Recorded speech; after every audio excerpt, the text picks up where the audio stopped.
Hello and welcome to the channel. Nigeria has got to be one of the few countries where anything fit happen. No accountability. People just they do as them like. Once you don't fit secure yourself one kind position, he don't finish. You become Lord Lugard. Simple explanation of Professor Mahmoud Yakubu of INEC during this election. Or even Godwin Emefiele, the CBN governor. This piece is in no way related to the INEC chairman or CBN governor though. I just use them as reference. Not the Attorney General of the Federation and Minister of Justice, Abubakar Malami, we won't drag for today's news read. Subscribe, like, share, and comment. Thank you. Crude oil exports. Malami allegedly paid $200 million as whistleblower fees, says Reps.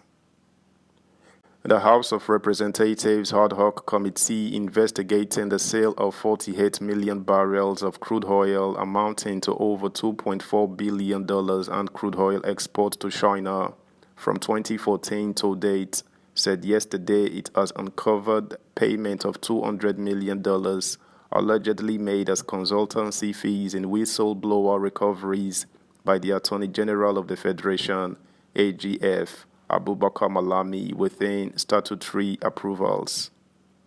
Chairman of the committee, Mark Gbila, who disclosed this at the resumed public hearing on the issue, also said Malami and the Minister of Finance, Mrs. Zainab Ahmed, had not been cooperating with the committee, failing to answer to issues arising from the crude sales despite letters of invitation sent to them. He said, "We have not been getting any form of cooperation from the Ministry of Finance and Attorney General's office regarding this investigation. Despite a series of correspondence sent to them on this matter, we are investigating. We have seen documentation from the Accountant General's office where the Minister of Finance approved the payment of the substantial amount of money to so-called whistleblowers where details of monies recovered were not provided. We've heard media reports by the federal government indicating that millions of dollars were recovered through whistleblower revelations on behalf of the country, but we as a parliament have not seen that those monies were routed through the constitutional appropriation process before they were expended. The Constitution is very clear about the receipt and expenditure of Nigeria's money." Gbila, who expressed displeasure at the actions of the two public officers, however, appealed to them to cause an appearance before the committee or risk arrest. "We've looked at the functions of the Attorney General's office, and we've not seen any statutory powers provided for the Attorney General by the Constitution to determine how Nigeria's money should be spent. There was an incident about a whistleblower who made a formal report to the Nigerian Financial Intelligence Unit (NFIU) about $200 million paid into two companies' accounts, Bees Plus and GSCL, allegedly for consultancy services, which allegedly were approved by the Attorney General's office on the approval of Mr. President. We need the Minister of Finance and the Attorney General of the Federation to appear before this House to provide clarity on the inflows that have come in from whistleblowers' recoveries and how these monies were recovered. The CBN is required to provide information that has been provided by these whistleblowers about substantial amounts of monies paid allegedly for consultancy services when there is no record of any agreement entered into by those companies regarding any services. These are very weighty allegations, and as a responsible House, we owe everybody a fair hearing and benefit of the doubt, and this is what we've been seeking to accord those who have been mentioned in these allegations. But we find it unfashionable that the Minister of Finance and Attorney General of the Federation have not bothered to respond to any of the correspondence from the committee, and this, in our opinion, shows a lack of regard not only to the institution of the House, but also that of the National Assembly as a whole. We will make this further appeal to the Minister of Finance and Attorney General of the Federation and all others who have not responded or who have not honored the committee's invitations to do so in the national interest.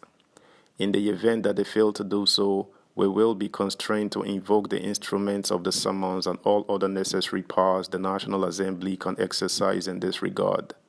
But we want to make this a formal and final notice to those concerned, the Minister of Finance and Attorney General of the Federation, to cause appearance before the committee to give evidence with regard to the allegations that have been laid before the committee, Bila said. Subscribe, like, share, comment, and please turn the notification bell on. Thank you. Recall that the House of Representatives ad hoc committee investigating the alleged loss of over $2.4 billion revenue to illegal sale of 48 million barrels of crude oil export in 2015 on Thursday held its inaugural meeting. The committee, which has been mandated to probe into oil exports from Nigeria since 2014, assured whistleblowers of confidentiality as they provide information leading to recovery of lost revenue. The House had on December 20 resolved to constitute an ad hoc committee to investigate a whistleblower's allegation of illegal sale of 48 million barrels of Nigeria's Bonny Light crude in China in 2015 and the insurance status of the cargo. The committee was asked to investigate all crude oil exports and sales by Nigeria from 2014 to date. With regards to quantity, insurance, revenue generated, remittances into the Federation account or other accounts, as well as utilization of the revenue for the period under review. In addition, the panel will investigate all proceeds recovered through the whistleblower's policy of the regime led by the President, Major General Muhammadu Buhari, retired, and the level of compliance by the policy.